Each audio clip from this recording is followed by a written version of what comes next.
जय गुरु जी, शुक्राना गुरु जी, अनंतम अनंतम शुक्राना, पल पल का शुक्राना, हर पल का शुक्राना, श्वास श्वास शुक्राना, सिमरन सिमरन शुक्राना। गुरु जी के श्री चरणों में उनकी बेटी विभा का प्रणाम।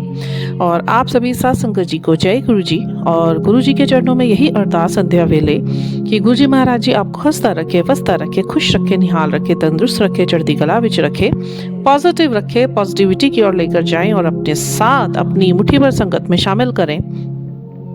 ओम नमः शिवाय, शिवजी सदा सहाय। ओम नमः शिवाय, गुरु जी सदा सहाय। सुबेरे के सत्संग अदायगी की सेवा लेने के बाद गुरु महाराज जी ने एक भाव डाला कि अब शाम की भी अपनी संध्या वेले का शुक्राना सत्संग अदायगी कर दे और ये सेवा भी दे दे। तो गुरु जी की सेवा में बस उनके हुक्मनामे में खुश हम। अभी सुबेरे का जो मैंने वीडियो डाला था उसमें मैंने यही बताया था कि कल मेरे साथ जो एक बहुत पुराने ब्लैक मैजिक के चलते चीज़ें हुई थी, उसके बाद गुरु महाराज जी ने मुझे प्रेरित करा। एक्चुअली मेरे वेट को लेके है ये सत्संग, क्योंकि बहुत ज़्यादा प्रोजेक्शंस हो जाते हैं। तो पिछले बीते हुए 23 सालों में बहुत सारे ऑपरेशंस इन्हीं वजह से मेरे शारीरिक अंदर के ऑर्गन्स के हुए, मतलब क्या क्या नहीं हुआ, बड़े बड़े मेजर अबॉर्शंस हुए और इतने मिसकैरेजेस हुए घर में ही। मतलब इफ़ आई विल काउंट तो 7 से 8 मेरे मिसकैरेजेस हुए। मेरी बेटी बड़ी मुश्किल से हुई और मेरी बेटी और बेटे में 12 साल का डिफरेंस है। उस 12 साल के दौरान मेरी एक ओवरी निकली, मेरा नेजल्स में पॉलिप्स हो गए थे, उसका ऑपरेशन हुआ था। It was very painful. And उसके बाद एक मेरे 4 मेजर अबॉर्शन हुए थे। अबॉर्शन मेरे इसलिए हो जाते थे क्योंकि मेरी कोख बांधी हुई थी और बार बार जैसे भी मैं कंसीव करती थी, कंसीविंग बड़ी इजीली हो जाती थी। बट जब भी दिन चढ़ते थे 10 से 12 दिन होते नहीं थे, या तो वो खुद ही मिसकैरेज हो जाता था या 2-3 महीने ऊपर होते थे। तो उसके बाद फिर ब्लीडिंग स्टार्ट हो जाती थी। एक बार तो 4-5 महीने हो गए थे तो I was in my washroom and जब यूरिन पास हो रहा था तो वो पेन हुआ और एकदम छोटा सा, बिल्कुल छोटा सा बच्चा टाइप का निकल के बाहर आ गया। वाइट सा था, बिल्कुल दिख गया था मुझे। मतलब मैं जो भुगता है ना अपने शरीर के ऊपर, मुझे पता नहीं कैसे वो हिम्मत कहाँ से आई। वो गुरु महाराज जी की दी हुई थी। तब तो गुरु महाराज जी को मैंने देखा भी नहीं था, बट हमारे गुरु महाराज जी हमारे साथ बहुत बहुत बहुत सालों से है, बहुत पुराने जन्मों से हैं। पहले तो इन्हीं चीज़ों का बहुत बहुत शुक्राना कि इतने बड़े बड़े शारीरिक कष्ट जो प्रोजेक्ट किए गए ब्लैक मैजिक के थ्रू, उसके बावजूद भी आपने मुझे जीवित रखा, आपने मुझे हिम्मत दे के रखी। और एक मिसकैरेज या एक अबॉर्शन के बाद ही इंसान की हिम्मत टूट जाती है। और मैंने तो कितने मिसकैरेजेस और कितने अबॉर्शंस देखे। मेरी ओवरी में बच्चा ठहर गया था, यूट्रस में नहीं गया था। डॉक्टर हैरान थी कि 3 महीने तक बच्चा कैसे ग्रो कर रहा है। ओवरी में ब्लीडिंग अंदर स्टार्ट हो चुकी थी, तब भी वो ट्यूब फटी नहीं।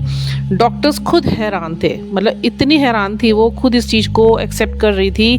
मैंने पूरी लाइफ में ये तो ओवरी में बच्चा ठहर जाए 15 से 20 दिन के अंदर ऑपरेट करना पड़ता है, अदरवाइज जान जा सकती थी। और आपके तो 3 महीने बच्चा कैसे रुका हुआ है। और इंटरनल ब्लीडिंग मेरे हस्बैंड को दिखाई थी उन्होंने टीवी पे, इंटरनल ब्लीडिंग स्टार्ट हो चुकी थी और वो 10 दिन से हो रही थी। उसके बावजूद मेरी जान बची हुई थी। तो वो सिर्फ और सिर्फ मेरे गुरु महाराज जी की वजह से थी, उन्हीं की तरस, उन्हीं की देन। और आज मैं बहुत शुक्राने करती हूँ। अगर अपनी पिछली लाइफ को खंगालने बैठती हूँ तो सब एक चीज़, वैसा वैसा वक्त जो मेरे ऊपर बीता ना, मेरे शारीरिक कष्ट, मेरे गुरु महाराज जी थे जिन्होंने मुझे बचा के रखा। नहीं तो शायद मैं मर चुकी होती। मैं इससे बड़ा शब्द और कुछ नहीं कह सकती, मैं मर चुकी होती।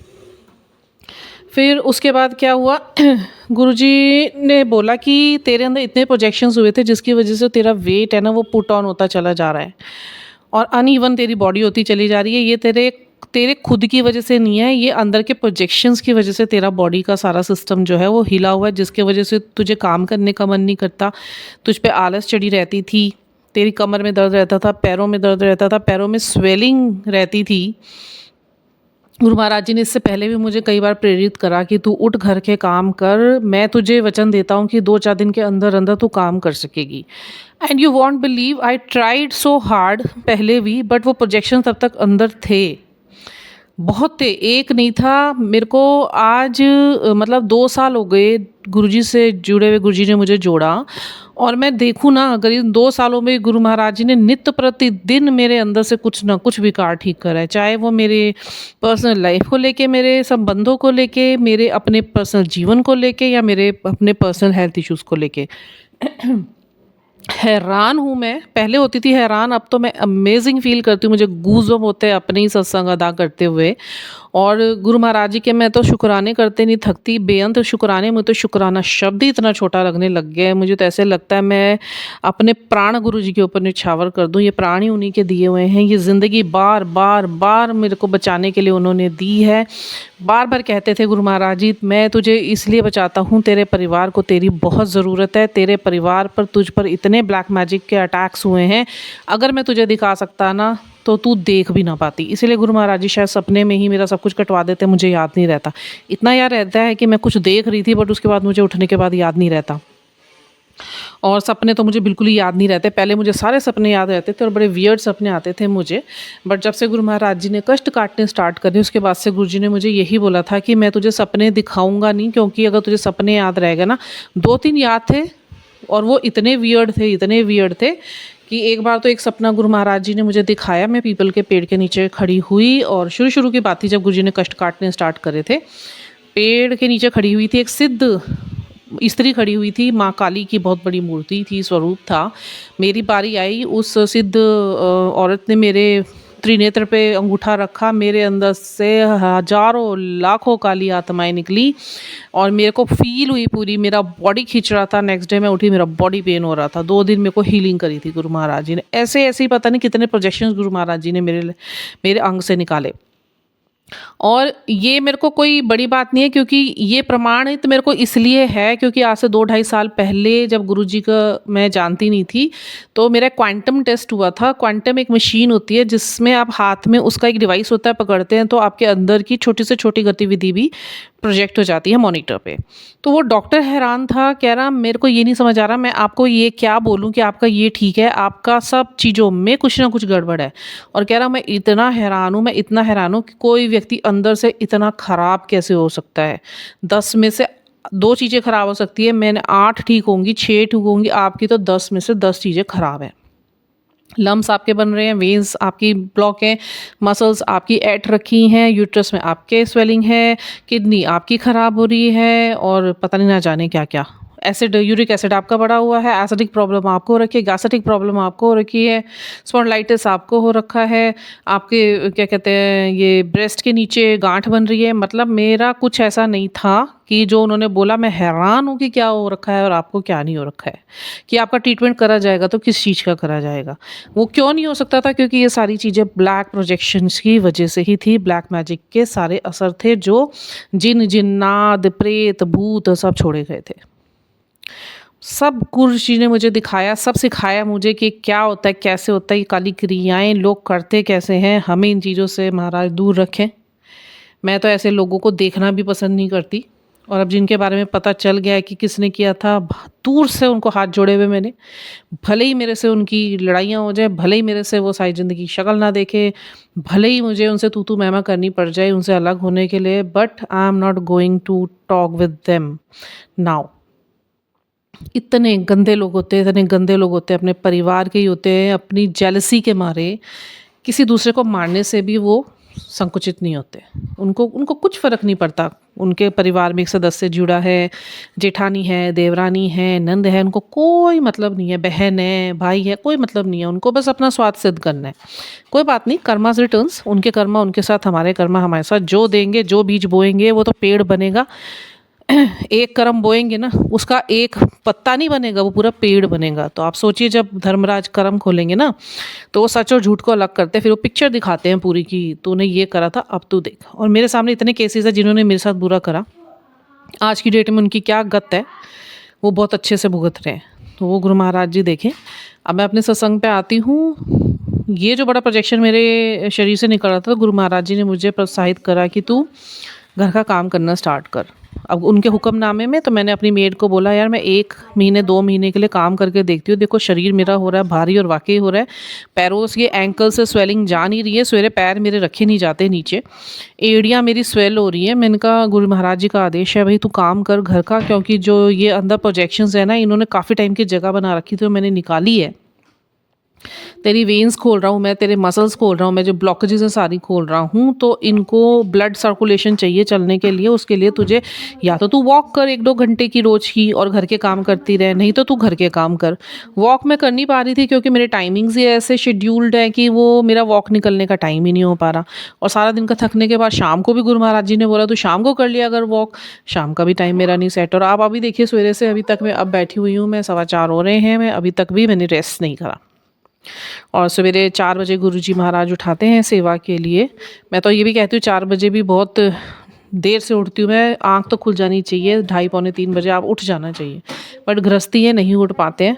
और इतनी चीज़ें जीवन में अभी ठीक हो रही हैं, धीरे धीरे बैलेंस हो रही हैं, तो थोड़ा सा गुरु महाराज जी भी जानते हैं कि इनको अभी आराम मिले रात को, तो तभी ये अगले दिन एनर्जाइज होंगे काम करने के लिए।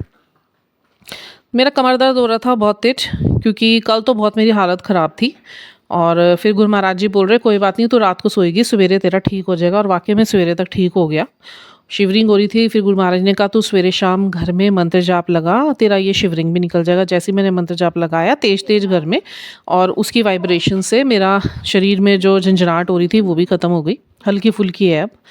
फिर उसके बाद आज फर्स्ट डे था, मुझे झाड़ू पोछा भी करना था, किचन का तो रोज़ ही कर रही हूँ, रात का मैं करके सोती हूँ। पूरा गुरु महाराज जी का पूरा ये जहाँ पे मैंने स्वरूप रखे हुए हैं सारी मैं झाड़ू पोछा करके सोती हूँ, सारी सफाई करके सोती हूँ, ताकि सवेरे बिल्कुल साफ़। गुरुजी महाराज हमारे घर में घूमते हैं, और मैं तो अब ऐसे सफाइयाँ करने लगी हूँ कि मन में ये भाव आने लग गए हैं, नहीं नहीं ये वाली जगह भी साफ़ कर देती हूँ। गुरु महाराज जी रात को यहाँ पर आएंगे, फिर वो कहेंगे देख यहाँ सफाई नहीं हो रखी, देख वहाँ नहीं सफाई। और ये होता है मेरे साथ, तो गुरुजी ने ऐसी बातें करी हैं, तूने वो कोना नहीं साफ़ करा, तूने वो कोना नहीं साफ़ करा। अब तो ऐसी आदत पड़ गई है कि बस बर्तन साफ़ करके समेट के पूरा किचन का फर्श वगैरह साफ़ करके, स्लैब साफ़ करके, गुरु महाराज जी की बैठने की जगह साफ़ करके, फ्लोर साफ़ करके फिर सोना है। अब आदत गुरुजी ने डाल दी है, वो उतना काम भी मेरे से पहले नहीं होता था प्रोजेक्शंस की वजह से। तो मैं आज झाड़ू उठाया, मैं नीचे झुक रही हूँ, मेरी कमर में दर्द हो रहा है, मैं नीचे झुक रही हूँ, मैं जोर की मुँह से निकला पापा, ऐसे मेरे ऐसे कर रहा ही मैं, और मैंने पापा को बुलाया, मतलब गुरु पापा को मैंने आवाज़ मारी। थोड़ी देर बाद देख रही मेरा कमर का दर्द गायब, और मैंने आराम से झाड़ू पोछा कर लिया। पहले मैंने सोचा था आज पोछा नहीं मारूंगी, तो रात को मारा होता, इतनी जरूरत तो नहीं पड़ती। फिर हस्बैंड भी कहने लगे भी तू पोछा रहने देना, झाड़ू मार ले, एक दिन मार लिया कर, एक दिन नहीं। मैंने मन में ठाना, मैं कहा गुरु महाराज जी करूँगी तो मैं सही, आपको जुबान दी है, आपके हुक्म में हूँ, मैं इसे ज़रूर करूँगी पूरा, चाहे कैसे भी हो। और गुरु महाराज जी ने इतनी तरस करी कि मेरे से पोछा कभी नहीं लगता नीचे बैठ के। आज फर्स्ट टाइम ऐसा था, मैंने फटाफट पोछा मार दिया। फिर मैंने सब्जियां ले रखी थी, वो सारी धोई वही, मैंने मिक्स वेज बनाया, मतलब मैंने अपना सारा काम मेरा गुरु महाराज जी ने मेरे से करवाया, पूरी सेवा ली। आई एम वेरी हैप्पी कि इतने सालों का जो मेरा शरीर नहीं चल रहा था, ऐसे जैम्ड था वो, मैं झूठ नहीं बोल रही हूँ, मैं गुरु महाराज जी के आगे बैठी हूँ सत्संगियों जी, मेरा पूरा शरीर अंदर से बंद था, बंद, जिसे कहते हैं ना, कोई ऐसी जगह नहीं होगी मेरे शरीर में जो दर्द नहीं होती थी, कोई ऐसी जगह नहीं थी मेरे अंदर जहाँ पे मुझे पेन नहीं होता था, या मुझे लेजीनेस नहीं चढ़ी रहती थी, या मैं नंबनेस में नहीं रहती थी। मेरे हाथ इतने भारी लगते थे, मुझे ऐसे लगता था नसों में गैस घूम रही है, मेरा पेट अपसेट रहता था, मुझे ब्लीडिंग प्रॉब्लम्स हो गई थी। मैं कैसे कैसे इश्यूज से निकली हूँ, मैं आज हैरान होती हूँ कि करने वालों को तो अक्ल आनी है नहीं, पर जिसके सर ऊपर तू स्वामी सो दुख कैसा पावे, हमारे गुरु महाराज जी ने धीरे धीरे करके निकाला। और कोई कोई ये भी सोचता होगा जब भगवान का हाथ हमारे सर के ऊपर है तो ये चीज़ें एकदम से क्यों नहीं निकल जाती। ऐसा नहीं होता है। जब आप बीज भी बोते हैं तो उसको पेड़ बनने में भी समय लगता है, और इतने टाइम के हो रखे प्रोजेक्शंस एंड उसके बाद कंटिन्यूसली करने वाले बाज नहीं आ रहे हैं।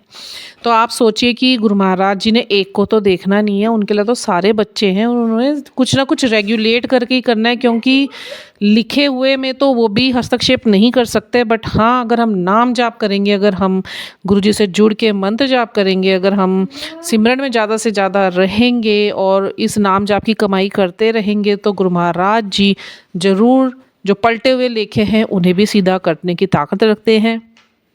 पर ये होगा तभी जब आप आध्यात्मिक रहेंगे, क्योंकि हम लोग कर्म प्रधान हैं। हम पता नहीं कौन कौन से कर्म अपने पुराने भुगत रहे हैं जिसकी वजह से ये कष्ट हमारे जीवन में हमें देखने पड़े। आप ये मत सोचिए कि हम लोग बड़े शुद्ध हृदय के या बड़ी शुद्ध आत्माएं रही होंगी। जो दुख, बड़े से बड़े कष्ट, चाहे वो शारीरिक हैं, चाहे वो मानसिक हैं, चाहे वो हमारे पर्सनल सोशल सर्कल को लेकर है, रिलेशंस को लेकर हैं, वो अगर हम भुगत रहे हैं ना, आप बिलीव कीजिए इस बात के लिए, वो हमारे पुराने कर्म ही होते हैं और वियर्ड कर्म होते हैं जिनकी वजह से हमें ये इतना दुख सहन करना पड़ता है। पर उसके बावजूद भी अगर इतने दुख सहन करने के बाद हमें ये अक्ल दे दी जाती है ईश्वर की तरफ से कि अब तुम्हें जो मैंने यहाँ पे भेजा है, अपने से बिछो पैदा करा है, बिछोड़ा डाला है, ये तुम्हारे इन्हीं कर्मों को कटवाने के लिए मैंने तुम्हारे को अपनी इस धरती पे जो भेजा है ना, तो इसमें नाम की कमाई करो। जितनी श्वास में तुम नाम चलाओगे, तुम्हारे पुराने कर्म मैं काटूंगा जो कटवाने बड़े मुश्किल काम है। मैं सिर्फ 10% तुमसे कटवाता हूँ, 90% मैं अपने ऊपर लेके बैठा हूँ। और वाकई में ये बात ना सिद्ध हो चुकी है। मैंने इतनी लाइफ में अपना कुछ देख लिया, इतना कुछ देख लिया ना, सुनने वाले बहुत कम हैं। इतने बड़े प्लेटफॉर्म पर भी लोग सुनना नहीं चाहते और गुरु महाराज जी तो जगह जगह अदायगी करवा रहे हैं। और गुरु महाराज जी कहते हैं कि कोई ज़रूरत नहीं है लालच की, जिसने सुनना होगा, जिसने सुनाना होगा, उस तक मैं पहुंचा दूंगा अपने आप ही। 4 तो 4, 5 तो 5, कम से कम सुन तो रहे हैं। इस दुनिया में रहते हुए सत्संगों में मैं गई हूँ, वहाँ तो लोग सुनने को ही राजी नहीं। तो आप लोग का भी बहुत बहुत शुक्राना, पेशेंस रख के इन सब चीज़ों को सुनते हैं। तो गुरु महाराज जी ने मेरे कमर का भी दर्द काट दिया, मेरे से झाड़ू पोछा भी करवा लिया, सारी टाइम शेड्यूल सेट करवा दिया। अभी भी इतनी हिम्मत बची हुई है कि मैं गुरु महाराज जी के 10 शुक्राने और करना चाहूँ ना। मेरे से ले ले गुरु महाराज जी सेवा, मैं बैठे बैठे दे दूँगी, रात को एक ही बारी सोऊंगी।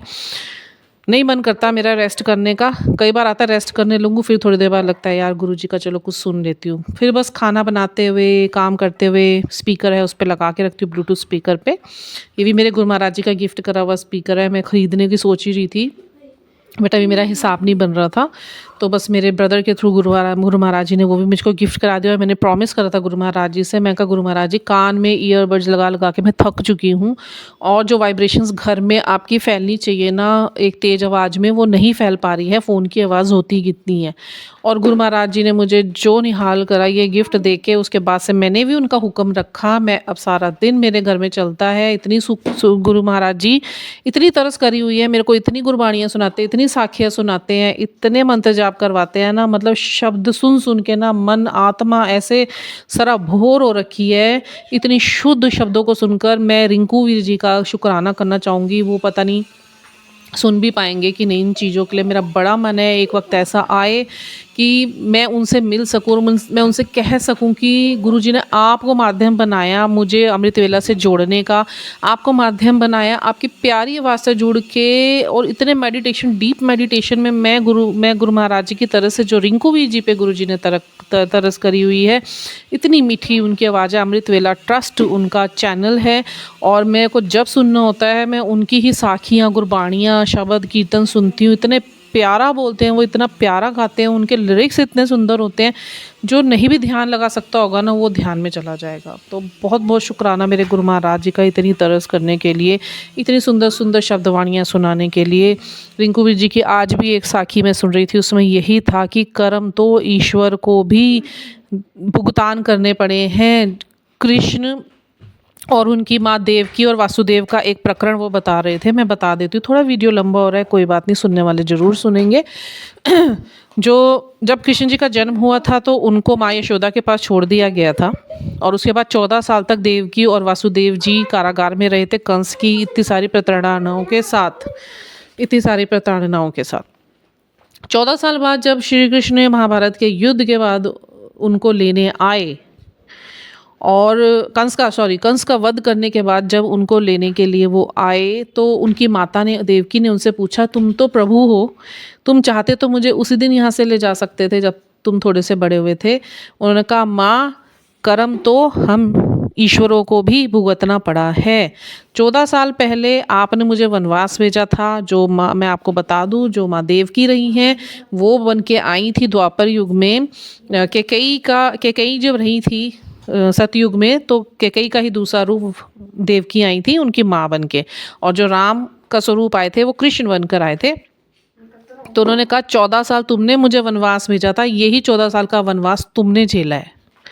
और इसी प्रकार से एक प्रकरण और बताया था, जब महाभारत का युद्ध अभी चल नहीं रहा था और द्रौपदी का चीरहरण होना स्टार्ट हुआ था, तो किसी ने रक्षा करी थी, श्री कृष्ण ने रक्षा करी थी, उन्होंने ढका था उनको।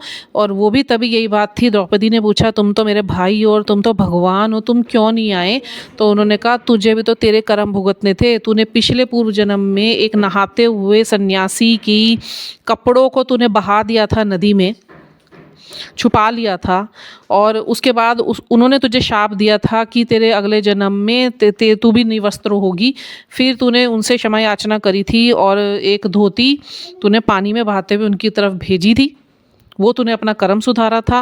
और जब छुपाया था तूने अपना कर्म बिगाड़ा था। तो ऐसे ही जो छुपाया था तो तुझे निर्वस्त्र करने तक की नौबत आ गई थी। और जो तूने धोती बहाते हुए पानी में उस ऋषि तक बहाई थी और उनको ढका था, तो मैं भी तेरी रक्षा करने के लिए तुझे ढकने आ गया था। तो कर्म प्रधान है सब कुछ। मेरे को इतना ही समझ आया कि इसीलिए गुरुजी महाराज बार बार बोलते हैं कि अपने कर्मों को सीधा रखो, एक एक कर्म तुम्हारा तुम्हें फल देता है। दुख करो दुखी दोगे, किसी को दुख दोगे, किसी का बुरा करोगे, किसी की निंदा करोगे, किसी की बेइज्जती करोगे, जो दोगे वही पलट कर आएगा। अच्छा दोगे अच्छा आएगा, बुरा दोगे बुरा आएगा। मुझे इतनी बात समझ आई। और इसके बाद और अंदर चीज़ें इतनी पक्की होती चली जा रही है ना, जो गुरुजी कहते हैं ना, मेरे अंदर एक कमी है अभी, मुझे ना करते भी अभी भी गुस्सा 10 बारी में एक बार आ जाता है, मुझे बिल्कुल ख़त्म करना है। और निंदा मैं नहीं करती हूँ अब, ना मैं सुनने के उसमें रहती हूँ। मैंने कईयों को मुंह पे मना कर दिया, मेरे से निंदा मत करो, मेरे को मलिनता हो जाती है, मुझे बख्शवाने मुश्किल हो जाते हैं। बट कहीं ना कहीं कभी ना कभी कुछ ना कुछ ऐसा सिचुएशन ज़रूर बन जाता है, बड़ा मुश्किल हो जाता है किसी को रोकना। और कभी कभी मुँह से ना चाहते हुए भी किसी के लिए कुछ ना सोच में ऐसा चला जाता है या बोल में चला जाता है जो हमें नहीं बोलना चाहिए। बस इस पे काबू करना है मुझे, अपनी वाणी पे।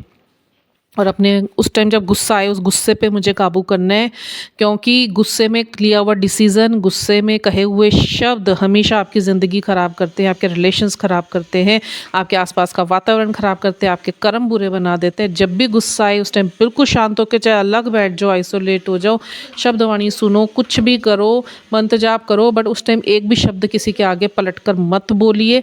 जब बिल्कुल शांत हो जाए, शांति में लीजिए जो डिसीज़न लेना है। श्री कृष्ण जी ने भी जो युद्ध का डिसीजन लिया था महाभारत के, वो बहुत शांत होकर लिया था। और गुस्से में कभी भी कोई भी डिसीजन नहीं लेना चाहिए, वो पलट के गलत ही पड़ता है आपके ऊपर। इतना मुझे समझ आया। कुछ किसी को बुरा लगा हो तो क्षमा प्रार्थी हूँ। मुझे लगता है जो ज्ञान प्रभु मुझे दे रहे हैं मैं आगे आप तक पहुँचाऊँ, क्योंकि सब लोग ही साखियाँ नहीं सुनते हैं, सब लोग ही अमृत वेला से नहीं जुड़े हुए हैं। ये सेवाएं गुरुजी ने हमसे ले रखी हैं, तो मेरे मन में ऐसा आता है कि मैं ज़्यादा से ज़्यादा इन चीज़ों को आप तक पहुँचाऊँ। तो जो सुन रहे हैं उनका गुरु महाराज जी भला करें और वो आगे इस चीज़ का भला करें, ताकि उनका विश्वास पक्का हो, उन्हें कर्म का प्रधान, उनके कर्म की महत्ता पता चले कि कर्म से ही हमारे जीवन चल रहे हैं। जो हम कर रहे हैं वो भी अभी कर्म है, वो मिलने हैं। जो आगे करेंगे वो भी बनेंगे, वो भी मिलेंगे। कर्म करते करते इस दुनिया से जाना है। अच्छे कर्म करेंगे, नाम की कमाई करेंगे तो हम सचखंड पहुँचेंगे। यही बुरे कर्म करते हुए हम आगे जाएंगे तो उसके बाद अगले जन्म फिर लेना पड़ेगा और 84 लाख योनियाँ भुगतनी पड़ेंगी। 4 युग लग जाते हैं 84 लाख योनियाँ भुगतने के लिए, फिर एक मानव जन्म मिलता है। तो आप सोचिए कि अपने कर्म करने कितने ज़रूरी हैं। अच्छे तो कर्म ही करेंगे और आगे वो ही जाने हैं, तो उसी का ध्यान रखना है। इसी के साथ अभी के लिए मैं आप सबसे इजाज़त चाहती हूँ। फिर लेकर आएंगे सवेरे का सत्संग, अभी संध्या वेले का शुक्राना सत्संग की अदायगी का समय। और गुरु महाराज जी इसी तरीके से मेरे शब्द कोश में शब्दों को भरे, मेरे वाणी को नियंत्रण में ना रखें। इसी प्रकार से सत्संग की सेवा अदायगी लेते रहें मुझसे। और आप सबके लिए भी यही मैं प्रार्थना करती हूँ कि आप लोग भी ज़्यादा से ज़्यादा शब्दवाणियों से जुड़ें, शब्द कीर्तन से जुड़े, व्याख्या वाले कीर्तन ज़्यादा से ज़्यादा सुने, साखियाँ सुने। आपका जीवन पलटेगा ज़रूर। जिस प्रकार से हमारे इस शरीर को ग्रोथ करने के लिए भोजन की आवश्यकता होती है, उसी प्रकार अपनी आत्मा का पोषण करने के लिए हमें सत्संग सुनने, हमें गुरबानियाँ सुनने, हमें मंत्र जाप करने की ज़रूरत होती है। शरीर तो मिट्टी में मिल जाएगा, पंचभूत से बना था, पंचभूत में मिल जाएगा, पर जो ये आत्मा है वो शरीर धारण करती है, शरीर आत्मा नहीं धारण करता है। इसलिए गुरु महाराज जी कहते हैं कि जो तुम्हारी आत्मा है उसको जितना शुद्ध रखोगे ना, उसके बाद उसे शरीर भी देने की ज़रूरत नहीं पड़ेगी। वो मेरे चरणों में, मेरे सचखंड में, मुझ में विलीन हो जाएगी। बहुत बहुत शुक्राना मेरे गुरु महाराज जी का इतना ज्ञान देने के लिए और हमें इसी जन्म में शुद्धता प्रदान करने के लिए। बस जो हमें हिम्मत चाहिए ना, वो इन वचनों पे चलने की चाहिए कि गुरु जी के हुक्म में रहें, गुरु जी के सेवा में रहें। गुरु जी से बस इतना कह दो कि तेरा भाणा मीठा लागे, जो तेरा दुख दिया है वो भी सुखी लगे, तूने जो हमसे वर्तवाना है वर्तवा ले, हम तो तेरे गमछे हैं। अब तू चाहे हमें उसे सर पे बांध, तू हमें पैर, तू उससे पैर रगड़, तू कमर में बांध, तू पोछा लगा, तू आंखों में बांध, तू अपने हाथ में लेकर उसको अपना पसीना पोंछ या अपने गले में डाल ले। ऐसी सेवा हमारा जो हमारा शरीर है, जो हमारी आत्मा है, वो एक गमछा है हमारे गुरु महाराज जी का। हाथ पैर मारने की ज़रूरत नहीं है, उन्होंने जो करवाना होगा वो करवा लेंगे। हंस के कीजिए, उनकी रज़ा में रहिए, उनके हुक्म में रहिए। बट हुक्म कह देने से हुक्म नहीं होता।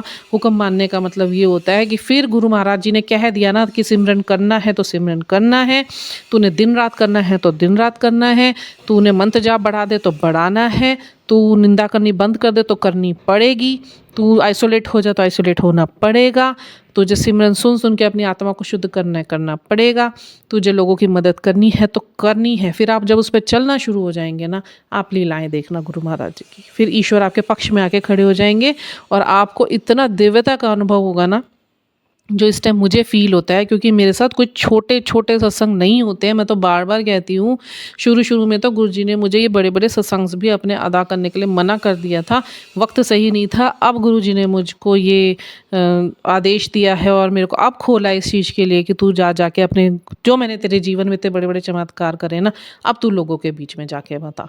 तो गुरु महाराज जी का बहुत बहुत शुक्राना और आप सबका भी शुक्राना। और जिन्होंने मेरी ज़िंदगी में मुझे स्ट्रॉन्ग करने के लिए चाहे भले ही नेगेटिव रोल निभाया, उनका भी शुक्राना। और माफ़ करती हूँ मैं उन्हें भी और ख़ुद को भी। मुझे बर्डन किसी चीज़ का भी लेके इस दुनिया से नहीं जाना है। कहीं ना कहीं वो भी काम ही आए मेरे को स्ट्रॉन्ग बनाने के लिए, कि अगर उन्होंने मेरे साथ गलत ना किया होता या मेरा बुरा ना किया होता तो ना मैं पहचान नहीं पाती लोगों को, मैं दुख सहन करने लायक उतनी सक्षम ना बन पाती, मैं स्ट्रॉन्ग ना बन पाती। तो सबके शुक्राने हैं मेरी तरफ से, इस यूनिवर्स का भी शुक्राना है, मेरे पितरों का शुक्राना, पूर्वजों का शुक्राना, सारी डाइटीज़ का शुक्राना, पूरी ब्रह्मांडी ऊर्जाओं का शुक्राना, मेरे गुरु महाराज जी का अनंतम अनंतम शुक्राना। वाहे गुरु जी का खालसा, वाहे गुरु जी की फतेह। जय गुरु जी।